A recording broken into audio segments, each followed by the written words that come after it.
I want to be clear about something before I start. I'm not a superstitious person. I grew up in a family that didn't believe in much beyond what you could see and touch and hold in your hands. My father was a surveyor. My grandfather logged timber in western North Carolina for 40 years. These were practical men. Boots on the ground, hands in the dirt kind of men. And neither one of them would talk about what happened on Bald Knob Ridge. Not once, not ever. I found out why in the fall of 2019. My name is Ray Calloway. I'm from Sylva, North Carolina, Jackson County, right at the edge of the Nantahala National Forest. If you've never been to that part of the Appalachians, understand that it is not the mountains you picture when someone says mountains. It is old forest, dense, the kind of green that feels pressurized, like the trees are leaning in. The kind of place where you can be 200 yards from a road and feel like the nearest human being is 100 miles away. I'd been hiking those mountains my whole life. I knew them the way you know your own neighborhood. In October of 2019, I went up Bald Knob Ridge alone to scout a hunting spot for deer season. I have not been back since. I left my truck at the trailhead off Route 107 at about 6:30 in the morning. Clear day. Cold the way October mornings are up there, your breath showing in the air, frost still on the grass at the edge of the parking area. The first 2 hours were exactly what you'd expect. Hard climb. Good views when the tree line broke. The sound of the forest doing what forests do, birds moving through the canopy, squirrels working the ridge, wind in the upper branches. Nothing unusual, nothing that would make a story. I stopped to eat around 9 in the morning at a flat rock outcrop I'd sat at before, looking out over the valley. Ate half a sandwich, drank some coffee, watched a hawk work the thermals below the ridge line. That's when I noticed the quiet. It didn't happen all at once, it crept in. The birds went first, not flying away, just stopping, mid-chatter, mid-movement, like someone had reached over and turned a dial down, then the squirrels, then the wind. Which I know sounds impossible, but the air went still in a way that felt less like weather and more like something holding its breath. I've been in the woods enough to know what that kind of quiet means. It usually means a predator moving through. I wasn't alarmed. I just became more alert, scanned the tree line, watched for movement. There wasn't any. I sat on that rock for probably 4 minutes in complete silence. Then I heard the footsteps. Not animal footsteps. That's the thing I need you to understand. I know what a deer sounds like moving through dry leaves. I know what a bear sounds like. I know the difference between animal movement and human movement in the woods. These were human footsteps, 2-footed, deliberate, unhurried, coming from the tree line to my north, maybe 40 yards out, moving parallel to the ridge. I turned and looked. The trees were thick enough that I couldn't see anything clearly, just trunks, shadows, occasional gaps of light, but the footsteps continued. Slow, even, not the pace of a hiker moving with purpose. The pace of someone walking the way you walk when you're not going anywhere. When you're just moving alongside something. I called out, "Hello, somebody out there." The footsteps stopped. I waited, a minute, maybe more, nothing moved. I told myself it was another hiker. I picked up my pack and headed south along the ridge, deeper into my planned route. The footsteps started again. Behind me now, same pace, same deliberate, unhurried rhythm. For about 20 minutes the footsteps followed. Every time I stopped, they stopped. Every time I moved, they moved. When I changed direction, they adjusted. They always stayed about the same distance behind me. 40 yards, maybe 50. Far enough that I couldn't see anyone. Close enough that I could hear every single footfall in the leaves. Then I came around a bend in the trail. And stopped.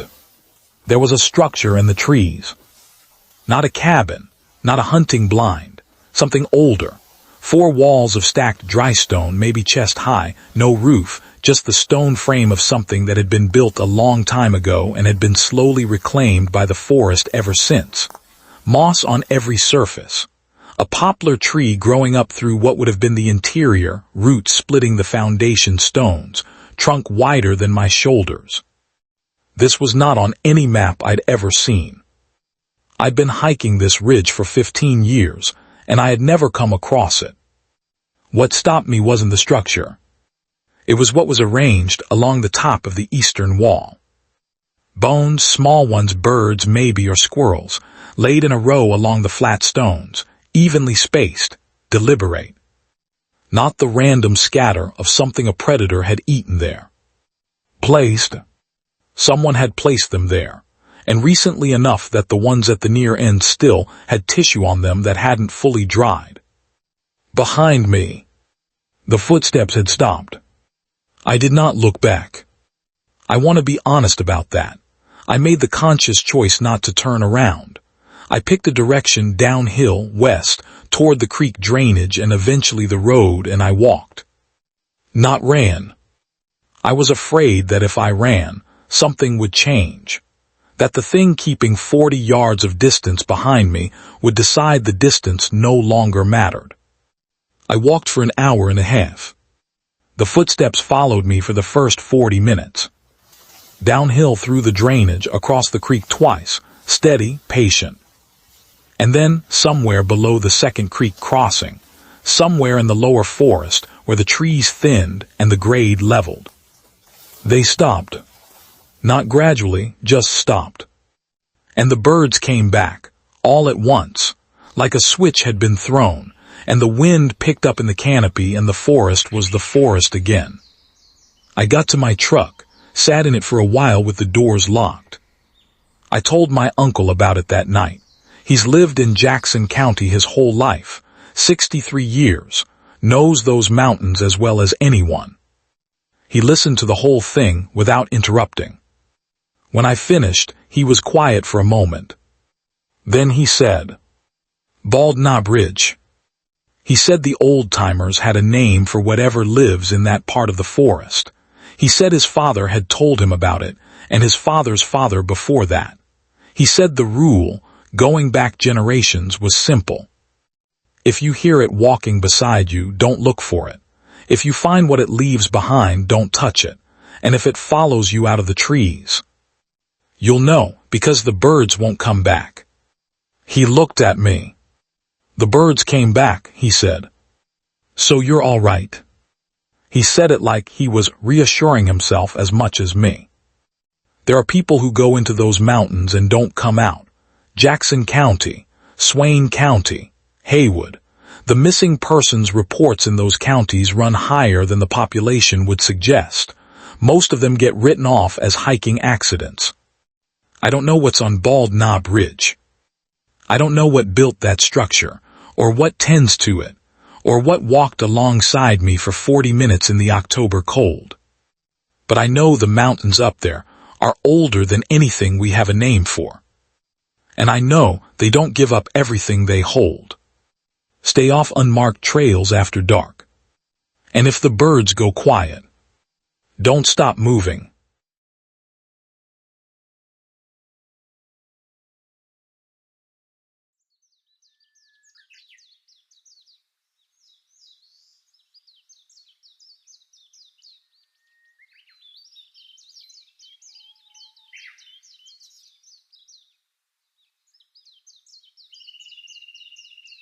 This isn't a story about the woods. I need to say that up front because every Appalachian horror story you've ever heard is about the woods. Something following you on a trail. Something watching from the tree line. Something in the dark between the trees. And those stories are real. I believe them. But this story happens inside a house. A house I grew up in. And what makes it hard to tell, what made me sit on it for 4 years before I said a word to anyone, is that it didn't feel like a horror story while it was happening. It felt like something else entirely.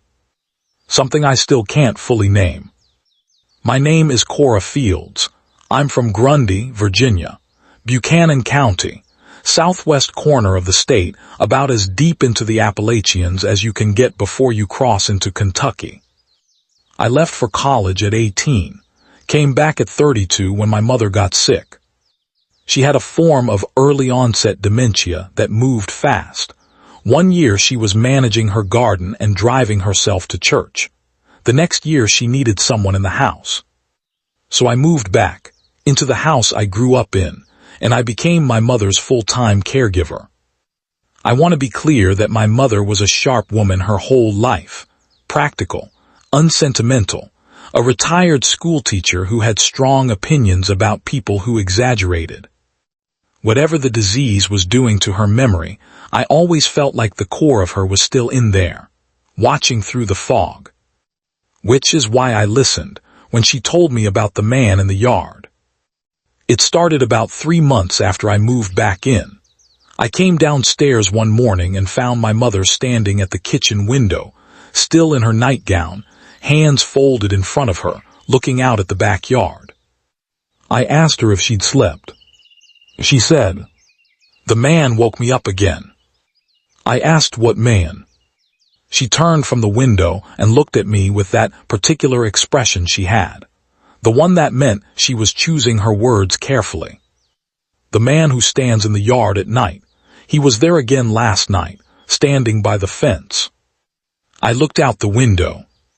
The backyard was empty, frost on the grass, October light coming over the ridge.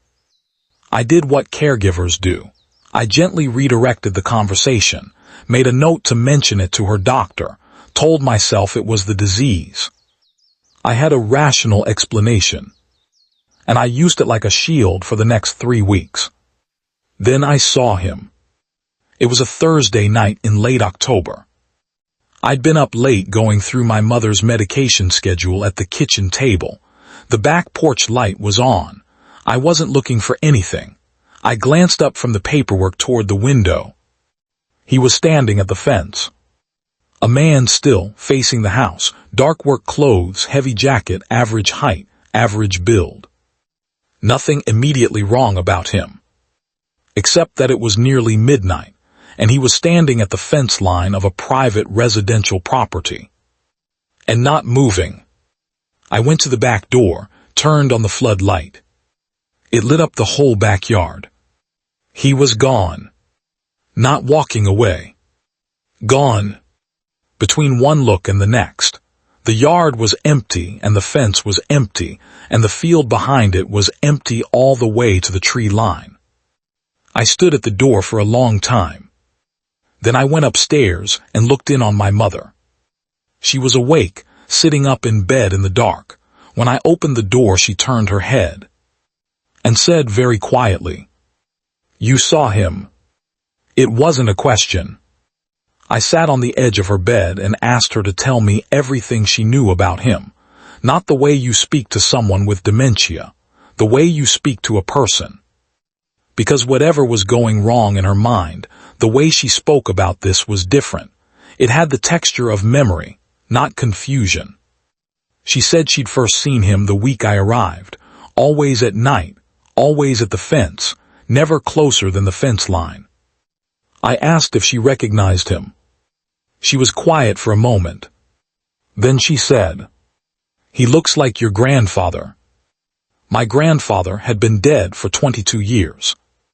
I asked which grandfather. She said, "Mine, but older, much older, like I'm seeing him at the end of something."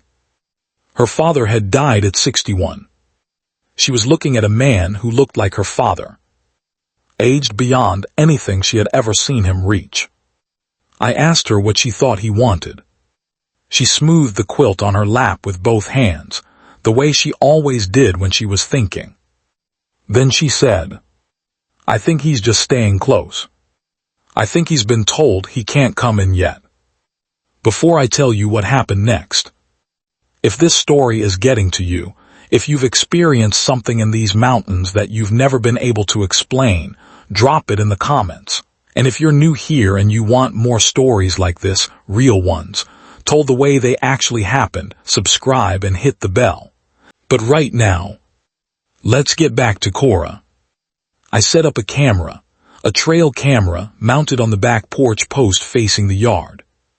Over the following 3 weeks, I captured him on camera 4 times. Always between 1 and 3 in the morning, always at the fence, always the same posture facing the house, still, hands at his sides.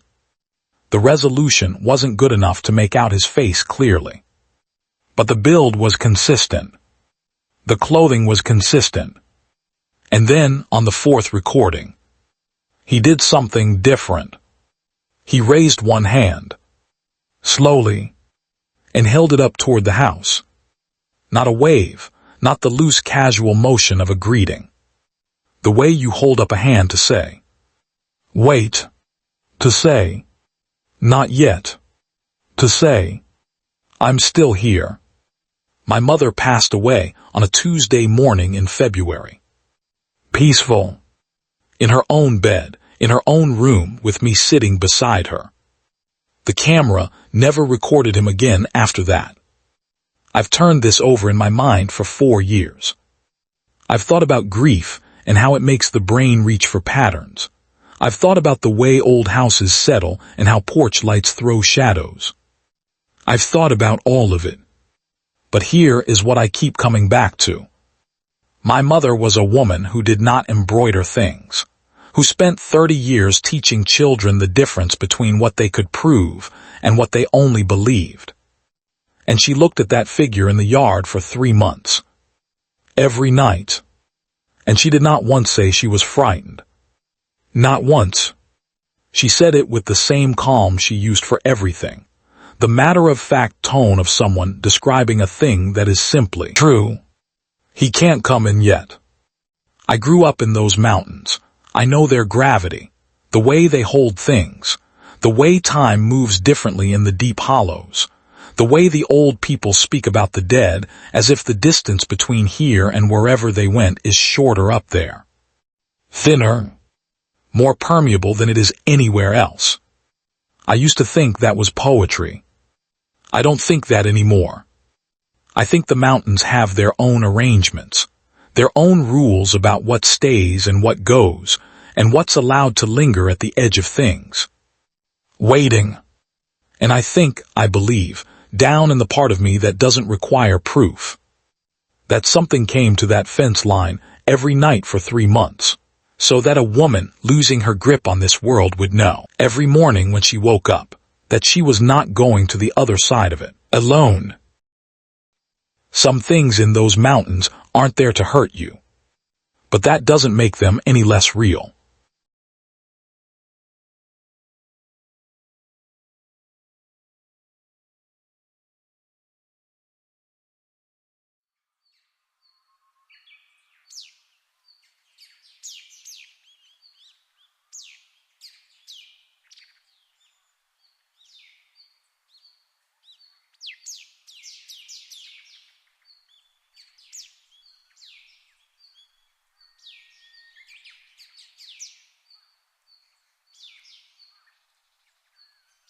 My mother always said the mountains remember.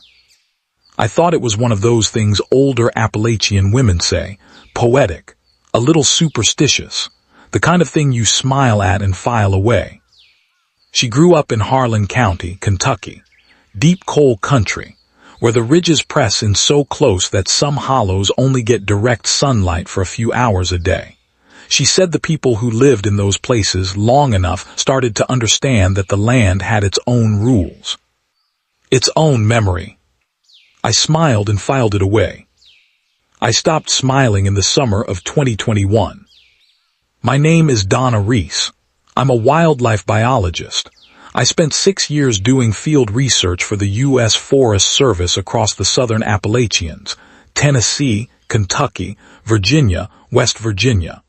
I've logged more nights alone in remote forests than I can accurately count. I am not someone who frightens easily in the woods. I want that on the record before I tell you what happened in Letcher County in July of 2021. I was conducting a habitat survey in a roadless section of the Cumberland Mountains, about 11 miles from the nearest paved road. The work involved checking motion-activated cameras I'd placed along game trails over the previous month. Routine work. I'd done it dozens of times in dozens of locations. I went in on a Wednesday morning, planned to be out by Friday afternoon. The first night was fine. The second night is what I'm here to tell you about. I woke up at 2 in the morning. No particular reason, no sound, no movement, no dream I could remember, just awake, suddenly and completely, the way you wake when something shifts in the air around you before your conscious mind knows what it is. I lay still in my sleeping bag and listened. The creek, wind in the upper canopy, an owl somewhere on the slope above me going through its usual call. And then the owl stopped. Mid-call just stopped. And the creek seemed to get quieter. I know that sounds impossible, but that's the only way I can describe it, like the sound of the water pulled back into itself. I unzipped the tent slowly and looked out. The tree line across the creek was maybe 30 feet from where I was camped. The moon was 3/4 full. I could see the creek, the near bank, the dark line of trees beyond. A woman was standing at the edge of the tree line. I want to be precise about this, because I've asked myself 100 times whether I saw what I think I saw. She was standing at the tree line across the creek, still, facing my camp. She was wearing something light-colored, a dress or nightgown loose. Her hair was dark and long and down. She wasn't moving. My first thought was rational. Another hiker, lost, disoriented. I called out. "Hello, are you all right? Do you need help?" She didn't respond. Didn't move. I reached for my flashlight and pointed it across the creek. The beam hit the tree line. Nothing there. I swept it left, right, along the bank in both directions. The tree line was empty. 30 feet of open ground between my tent and those trees, and I had not heard a single footstep, not a branch, not a splash in the creek. She was simply gone. I didn't sleep again that night. I sat in my tent with my back against my pack and my flashlight on, and I waited for morning. I told myself it was a trick of the moonlight. I had an explanation and I held on to it. By the time gray light started coming through the tent walls, I had almost convinced myself. Then I went to check the camera on the game trail directly behind my campsite. The camera had been running since Wednesday night. I pulled the SD card, loaded it on my field tablet. Deer, raccoons, a fox I hadn't recorded in that location before. And then, at 2:06 in the morning, 6 minutes after I estimated waking up, the camera captured something on the trail. A figure, walking slowly down the game trail, away from my camp, light-colored clothing, long dark hair, 2-footed, upright. Moving with the kind of slowness that isn't casual. The deliberate slowness of someone who is being careful not to make sound. The figure walked to the edge of the camera frame and stopped. Then it turned its head directly at the camera. For 11 seconds, I've counted the frames. It stood at the edge of the frame and faced the lens. And then it walked out of frame, into the dark, and the trail was empty. I packed my camp in under 20 minutes and walked 11 miles to the road. The Forest Service sent 2 rangers into the area for a welfare check. They found no one. But they found something else. On the ridge above my campsite, a section of trail maybe a 1/4 mile long where the trees on both sides had been marked, not blazed, not standard trail marking.